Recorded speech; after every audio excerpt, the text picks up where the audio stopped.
Teleamazonas presenta El extraordinario mundo de la salud.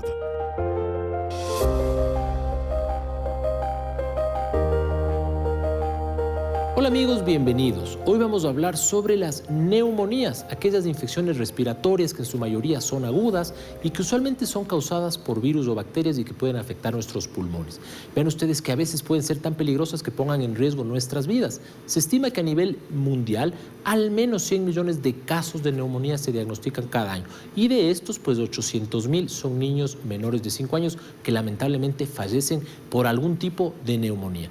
Los pulmones por naturaleza pues son estos sacos plegables que están conformados por millones de alvéolos y permiten la transferencia de oxígeno desde la atmósfera hacia nuestros tejidos y desde nuestros tejidos sacamos el CO2 hacia la atmósfera en relación a nuestro metabolismo.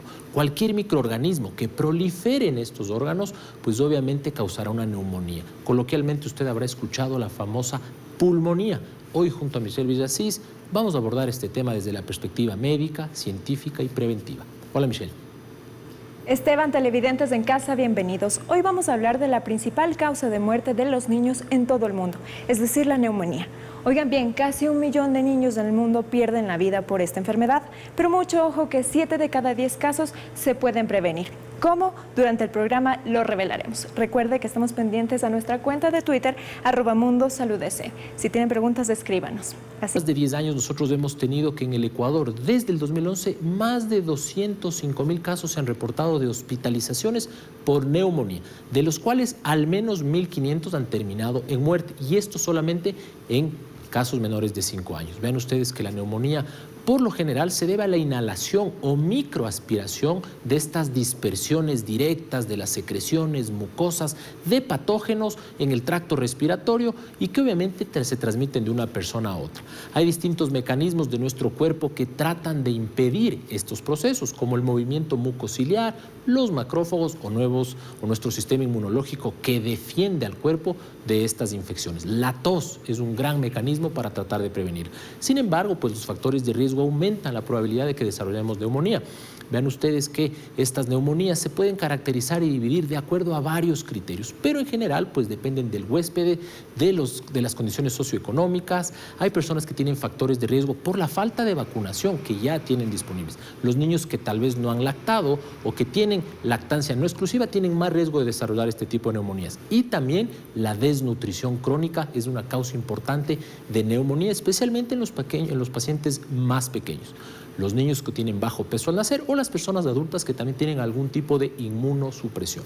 Las neumonías son comúnmente pues antecedidas por signos y síntomas que nosotros podíamos diagnosticar. En general pues puede haber fiebre, puede haber taquipnea, respiro más rápido, aumento del trabajo respiratorio, me cuesta respirar.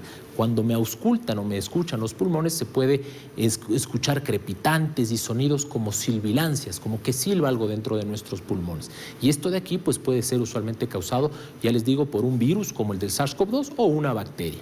En general las bacterias se asocian a cuadros con fiebre alta, dolor torácico, dolor en la parte de atrás de la espalda, y ahí es cuando nosotros necesitamos acudir al médico para el diagnóstico, obviamente de forma oportuna, antes de que esto suceda. Usualmente en una radiografía de tórax se ven infiltrados en nuestros pulmones, que normalmente deberían estar llenos de aire, se ven que están con algo de secreción, pus o algún tipo de fibrosis. Las radiografías pueden ser suficientes con un buen diagnóstico clínico, pero el médico será quien diagnostique este tipo de patología. En algunos casos precisamos diagnosticar y aislar el microorganismo, ya sea en la sangre, en el líquido pleural o directamente pues a través de un cultivo que nosotros obtenemos en los hospitales. Dado que los patógenos que tenemos tienen distinto tipo de clínica, es importante entender en el entorno que nosotros nos comportamos y en el entorno que nosotros nos desarrollamos.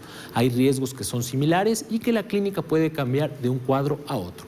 Por lo general, esas neumonías adquiridas en la comunidad pues son más fáciles de tratar que las adquiridas en hospitales donde hay bacterias multiresistentes, donde hay neumonías que se asocian, por ejemplo, al uso de un ventilador en pacientes intubados o neumonías en pacientes que tienen algún tipo de inmunocompromiso como el VIH y peor aún, esos casos donde el paciente aspira, es decir, algún tipo de alimento se va a la vía aérea, a los pulmones y se da una neumonía grave.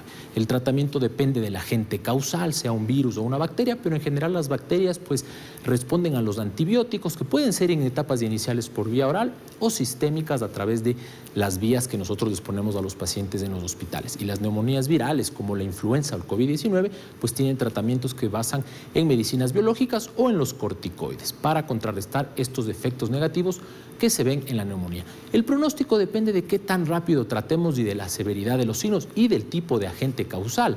También depende mucho de nuestro estado de salud antes de que nos dé la neumonía. La prevención es la base de toda la salud y la vacunación, el lavado de manos y los factores ambientales, nosotros tener buena calidad de vida, hacer ejercicio, disminuye el riesgo de que nosotros incurramos en una neumonía. Vamos a dar paso a Michelle para que nos cuente qué tenemos en el siguiente bloque. Michelle.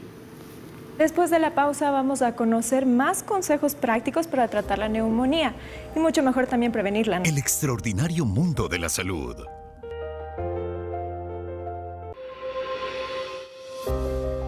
Regresamos con El extraordinario mundo de la salud.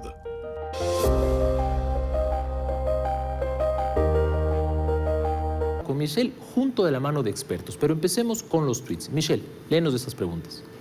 Así es, Esteban. La primera pregunta que escribieron a través de Twitter es: ¿puede llegar a morir una persona con neumonía? Definitivamente que sí, en realidad es una de las causas principales de muerte, especialmente en los niños pequeños. Pero si quieren un ejemplo más claro, el COVID-19 es un tipo de neumonía viral que mató muchísimas personas durante la pandemia. Revisemos otras inquietudes que nos hicieron llegar. Andrea dice: ¿cómo debe dormir una persona con neumonía? Bueno, fíjense ustedes que los pulmones, pues si es que tienen pus o acumulación de estas secreciones y yo me acuesto totalmente horizontal, podría tener dificultad para respirar. Es por eso es que algunas personas les dicen que se acuesten tal vez con 1 o con 2 almohadas en el espaldar para que estén más elevados. En casos más graves, pues hoy por hoy la pronación puede también recomendarse. Los pacientes duermen boca abajo para tratar de aerear las partes de los pulmones que están todavía no afectadas con el proceso neumónico. Hay una última pregunta que nos hicieron llegar a través de Twitter. Veamos qué dice. Si tengo neumonía, ¿hay alguna contraindicación alimenticia? Bueno, en general no. Usted podría comer lo que el médico considere necesario dentro de una dieta normal. Pero si es que usted es una persona adulta o adulta mayor que tiene algún tipo de restricción alimenticia porque no puede masticar bien, usualmente puede haber alguna recomendación específica. Pero en general, pues usted no necesita tener una dieta específica para la neumonía. Esas famosas dietas inconosas, pues no tienen nada que ver con la realidad. La neumonía no es un tema alejado a nuestro país. En 2020, Ecuador reportó más de 89.000 casos y para el 2021 se notificó 15.000. Es decir, que hubo una disminución del 57.31%. La provincia que tuvo más contagios fue Guayas, con más de 3.000 casos, seguida de Pichincha, Tungurahua e Imbabura. Los adultos de 65 años fueron los más propensos a esta enfermedad. Entre 2011 y 2021, Ecuador documentó 204.000 ingresos hospitalarios y 1.400 muertes en menores de 5 años. Pero como ya les decíamos, 7 de cada 10 casos pueden prevenirse. ¿Cómo? Aquí los consejos. ¿En qué piensa cuando escucha la palabra neumonía? ¿Se imagina en una persona acostada en la cama de un hospital o en una persona que no puede dormir debido a fiebre alta y tos constante? La verdad es que la neumonía es una enfermedad que afecta de diferentes maneras, pero hay que saber actuar. Independientemente de la causa de la neumonía, el tratamiento incluye descansar lo suficiente y mantenerse hidratado, tomando mucha agua y otros líquidos sin alcohol ni cafeína. Cuando su cuerpo está bien hidratado, es más fácil eliminar la mucosidad de las vías respiratorias. En algunos casos, es posible que se necesite oxígeno suplementario. A menudo esto forma parte del tratamiento en el hospital. Un plan de recuperación también puede incluir cambios en el estilo de vida, como consumir una dieta saludable y dejar de fumar. El tabaco no solo aumenta el riesgo de una persona de desarrollar neumonía, sino que también puede dificultar la recuperación de esta afección. Si tienes tos, cúbrete con un papel desechable o con el interior de tu codo. Así intentas no propagar la enfermedad. No te acerques a nadie. Mantén las medidas de bioseguridad como el uso de las mascarillas. Consejos para evitar contagiarnos con una neumonía. Dejar de fumar. Vacunarse contra la gripe. Vacunarse contra el neumococo. Tips extras. No automedicarse. Si el tratamiento es con antibióticos, ser muy estrictos con los tiempos. No estar en ambientes cargados. Activa tu sistema inmunológico haciendo deporte y con dieta saludable. Cuida tu higiene, sobre todo lavar las manos constantemente o desinfectarlas antes de hacer la comida o de ponernos a cocinar, después de ir al baño y después de lavar o quitar pañales de un bebé. Recuerda que tendrán que pasar 10 días para que presentes mejoras. La recuperación total podría tomar 30 días. Miren ustedes qué interesantes consejos. Nos volvemos a acercar a la prevención. Lavado de manos, mascarillas si es que usted está enfermo y acudir al médico de forma oportuna. Antes de la pandemia de la COVID-19 teníamos múltiples causas de otras neumonías y por lo tanto la neumonía puede ayudar a reducir el riesgo de esas otras enfermedades. Michelle. Continúa en nuestra sintonía porque luego... Ya volvemos con El extraordinario mundo de la salud. Vuelta en la última parte del programa y como es habitual pues contamos con la presencia de una invitada especial. Hoy hablamos con Catalina Calles desde... Sí, las neumonías son comunes. Tenemos que en el año 2021 fue la quinta causa de muerte en el país, descontando las causas de la neumonía. Pero ¿cómo saber cuando una persona realmente puede progresar en neumonía? Porque los papás nos decían, no salgas al patio a jugar a esta hora, te va a dar pulmonía, decían muchas veces. ¿Cuáles son los factores de riesgo para desarrollar un cuadro de neumonía? Bueno, básicamente, por ejemplo, el no tener una adecuada alimentación, es decir, tener desnutrición, el estar en un ambiente de hacinamiento, el tener una pobre higiene tanto dental como de manos, el tener una patología previa, por ejemplo, asma, EPOC o incluso hipertensión, diabetes. Factores de riesgo también pueden incrementarse, por ejemplo, con trastornos deglutorios, personas que tienen dificultad para deglutir, adultos mayores, con eventos cerebrovasculares o infartos cerebrales. Todo esto puede incrementar el riesgo de que tengamos una neumonía. Correcto. En redes sociales nos hicieron llegar una pregunta de las famosas gripes mal curadas. Estos son los factores de riesgo que desencadenan en una neumonía, es decir, cómo un niño, un adulto que tiene una infección respiratoria termina en una neumonía y otros no terminamos en una neumonía. ¿Qué pasa ahí? Tentativamente, nuestro mecanismo de defensa, nuestro sistema inmunológico es el que inicialmente abate cualquier proceso infeccioso. Entonces, si es que nosotros no lo tratamos a tiempo, es decir, no combatimos la infección de manera oportuna, progresa la infección hacia los pulmones e incluso puede progresar hacia el sistema circulatorio y eso provocar la muerte incluso de la persona. Y la gente siempre nos pregunta cómo nos damos cuenta, es decir, como médicos sabemos claramente que una neumonía puede ser clínicamente identificable pues, con un buen examen físico y tal vez una radiografía, pero el paciente, ¿cómo le alertamos a que él esté atento y decir, mira, esto ya no es un resfriado común, esto parece algo más serio? ¿Cómo nos damos cuenta? Generalmente cuando la tos persiste en el tiempo, es decir, cuando tenemos más de 5 a 7 días de tos o el paciente tiene fiebre, escalofríos, dificultad para respirar, falta de aire, dolor en pecho. En algunos tipos de neumonía incluso podemos tener síntomas atípicos como por ejemplo diarrea, náusea, vómito. Es decir, cuando el cuadro clínico en vez de mejorar empeora la sintomatología, ahí es cuando debemos solicitar ayuda e incluso acudir a emergencias porque la neumonía puede ser muy grave. Correcto. Me llamaba la atención a mí en la clínica cuando estudiábamos esto, el dolor decían en punta de costado, como que es un dolor un poco característico y alguna vez en COVID se puso en práctica esto de aguantar un poco el aire y tratar de ver cuánto tiempo uno puede aguantar y que cuando uno se agita mucho puede ser una señal indirecta de que algo está pasando en los pulmones. ¿Hay alguna recomendación en casa para eso o definitivamente lo mejor es acudir al médico y que nos diagnostique, inclusive a sabiendas de que puede ser un resfriado común? Claro, cuando nosotros tenemos dificultad para respirar, la indicación es acudir oportunamente al médico, ¿sí? Podemos hacer algo de terapia respiratoria, ejercicios respiratorios, pero si la neumonía es bacteriana, tentativamente necesitamos medicación antibiótica para mejorar. Solo tratamiento medicinal o lo que las abuelitas generalmente nos suelen dar en casa.